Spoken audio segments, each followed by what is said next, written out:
Tudo da Canção Nova em um só lugar. Canção Nova Play. Olá, que a paz esteja no seu coração, que a palavra de Deus esteja guardando a nossa vida e todo o nosso ser.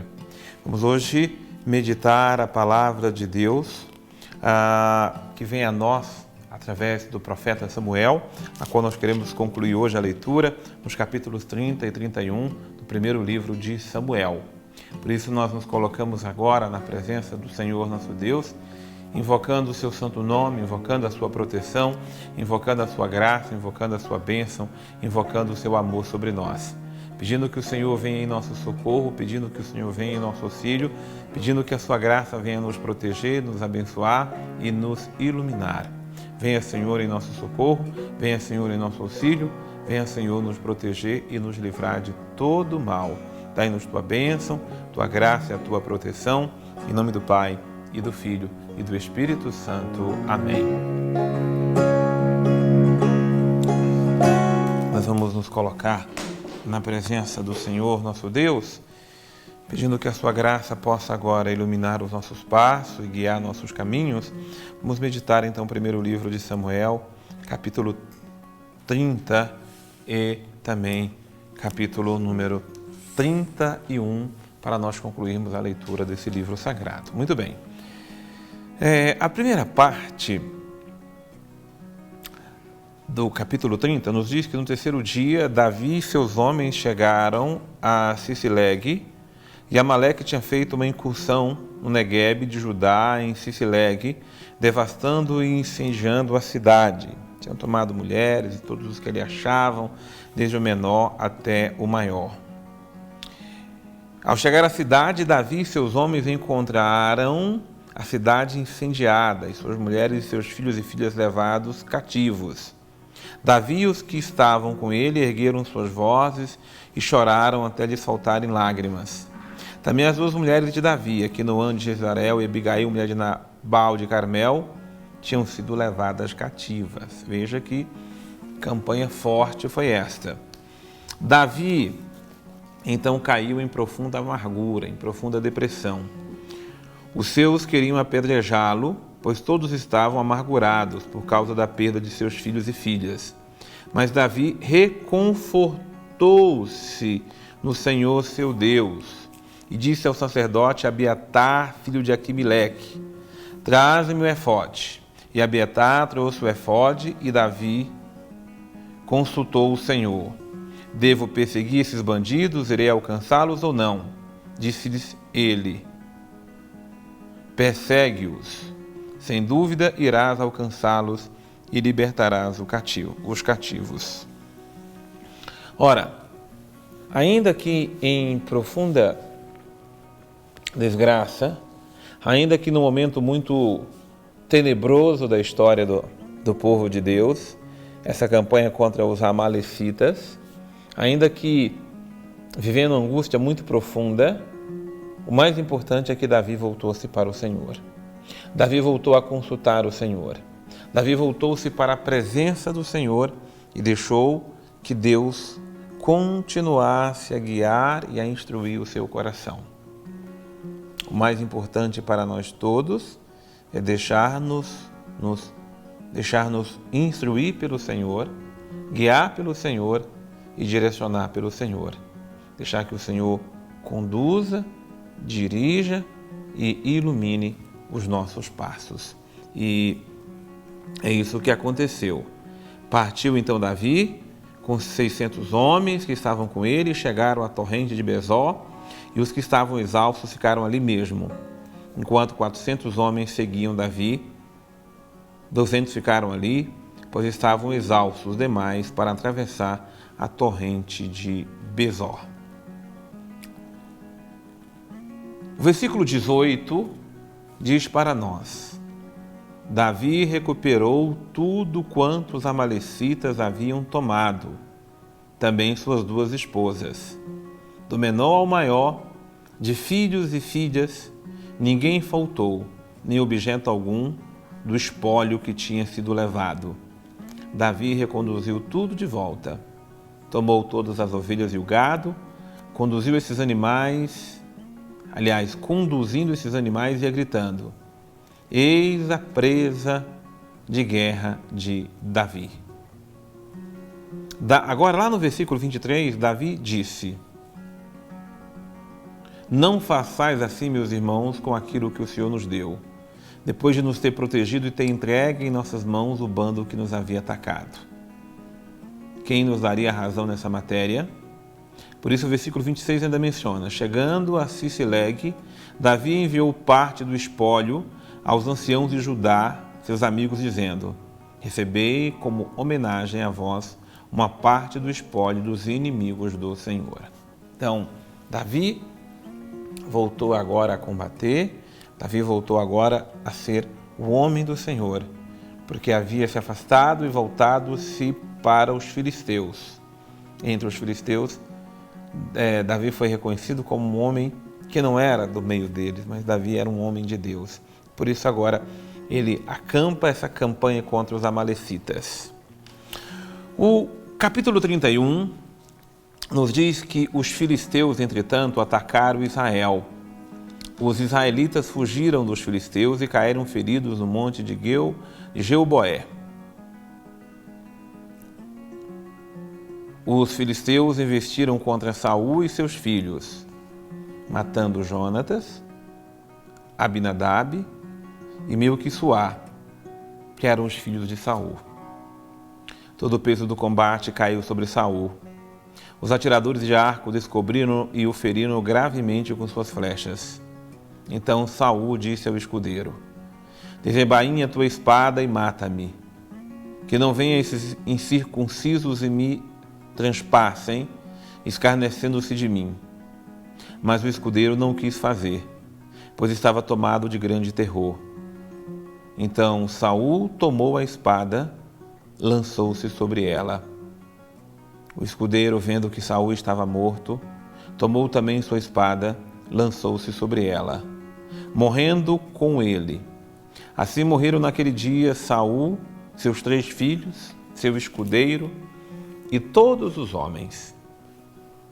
Os israelitas que estavam além do vale, além do Jordão, vendo que os soldados de Israel debandaram em fuga e que Saul e seus filhos estavam mortos, abandonaram suas cidades e fugiram. Chegaram então os filisteus, instalando-se ali. No dia seguinte, os filisteus foram despojar os cadáveres e encontraram Saul e seus 3 filhos caídos no monte Gilboé. Cortaram-lhe a cabeça, despojaram-no de suas armas, as quais enviaram por toda a terra dos filisteus, para que se anunciasse a notícia nos templos dos seus ídolos e ao povo. Depositaram as armas deles no templo de Astarte e suspenderam seus cadáveres na muralha de Bet-San. Quando os habitantes de Jarbes de Galaade souberam dos que os filisteus tinham feito a Saul, todos os valentes guerreiros puseram-se a caminho e andaram toda a noite. Tiraram os cadáveres de Saul e de seus filhos da muralha de Bet-San e voltaram a Jabes, onde os queimaram. Tomando os ossos, enterraram-nos debaixo da tamareira de Jabes. Depois disso, jejuaram 7 dias. De forma triste, termina a vida de Saul, bem como esse capítulo também da história de Israel. Tudo então motivado porque Saul se afastou do Senhor. Saul não ouvia mais o Senhor e o Senhor não falava mais a Saul. Que triste é a vida de um homem que se afasta dos caminhos do Senhor. Eu reflito sobre esse livro e vejo que Davi também foi tentado, mas ele voltou-se para o Senhor de todo o seu coração. Orgulhoso, vingativo, inconstante, infiel, Saul não se manteve na presença do Senhor, não honrou a graça, a unção, a bênção que pairava sobre ele. Por isso, de forma tão trágica, terminou a vida de Saul. Mas o mais importante é que Deus continua agindo até hoje, conduzindo a história do seu povo, mas daqueles que deixam se conduzir pelo Senhor de todo o coração. Por isso, não deixemos que nossa vida pereça pela infidelidade, mas que permitamos que Deus conduza nossos passos, o nosso coração e toda a nossa vida. Que o Senhor, nosso Deus, continue falando a nós, a nossa vida. Vamos escutar então o Padre Xavier, que nos enriquece na meditação da Palavra de Deus. Já nesses últimos detalhes da vida de Saul, o livro de 1 Samuel termina com a morte de Saul. Vivemos durante esse tempo inteiro de estudos desse livro a passagem do tempo dos juízes para o tempo então dos reis, tendo o primeiro rei em si, Saul, dentro desse percurso. E aqui nós finalizamos com a morte dele. A morte aqui de Saul é algo muito triste, porque morre também Jonathan, morrem todos aqueles que teriam até direito a uma sucessão no trono. E tudo isso porque Saul foi um homem infiel durante a sua vida. É claro que o povo vai precisar agora de um rei mais forte do que aquele, porque agora o povo está meio que desacreditado e por isso o pecado de Saul ainda vai se alastrar e ainda vai deixar um pouco de complicações mesmo no tempo de Davi. É estranho, para a gente, quando a gente está diante de uma figura emblemática como esse rei. Imagine alguém que foi escolhido e preparado para um nível alto de trabalho, para uma moral muito alta, para lidar com coisas de uma maneira muito boa e que depois termina por ser traído por instintos primários, Quando nós encontramos pessoas boas que depois acabam não construindo nada nas suas vidas porque não conseguem vencer a preguiça, porque não consegue vencer a vaidade, porque não consegue vencer o orgulho e todas essas coisas que são inclusive os pecados capitais e que não estão em função simplesmente de serem entendidos como pecados, mas como realmente aquelas coisas que impedem que a nossa vida possa se desenvolver segundo os talentos e a vontade de Deus que é dirigida a cada um de nós. Por isso aqui Saul termina como uma figura bem emblemática disso. Ele é um caso de alguém que fracassou. E fracassou por quê? Porque não conseguiu vencer seus instintos que são mais primários, Diferente de Saul, nós vamos encontrar em Davi, no segundo livro de Samuel, que passaremos a estudar, nós vamos encontrar um rei que é capaz de reconhecer seus erros e de pedir perdão. Algo que Saul não é capaz de fazer. Ou seja, a história que é interrompida, ela pode ser retomada, desde que exista a responsabilidade de reconhecer-se errado e, por causa disso, buscar em Deus um caminho de continuidade.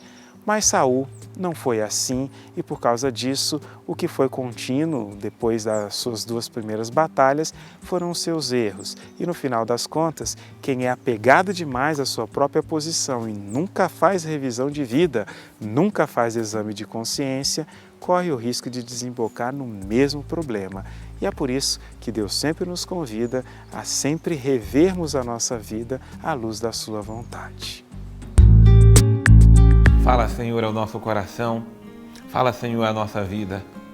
Terminando de meditar, Senhor, o primeiro livro de Samuel, nós pedimos a graça que o Senhor concedeu a Samuel de terminar sua vida temente ao Senhor. Não deixe que a nossa vida pereça como pereceu a vida de Saul, na infidelidade à Tua palavra, na infidelidade aos Teus mandamentos e deixando de se guiar pela Tua voz e pela Tua direção. Conduza-nos, Senhor, na Tua presença. Dai-nos viver a cada dia da nossa vida temente à Tua palavra e aos Teus ensinamentos. Que a Tua bênção, Senhor, esteja sobre nós, conduzindo os nossos passos em nome do Pai, do Filho e do Espírito Santo. Amém. Deus abençoe imensamente você. É uma alegria tê-lo conosco na meditação da Palavra de Deus e continue-nos a acompanhar a cada dia. Você pode nos procurar, inclusive, ali no Canção Nova Play, e você pode continuar ali, meditar o estudo que fizemos hoje e os outros estudos anteriores. Deus abençoe imensamente você.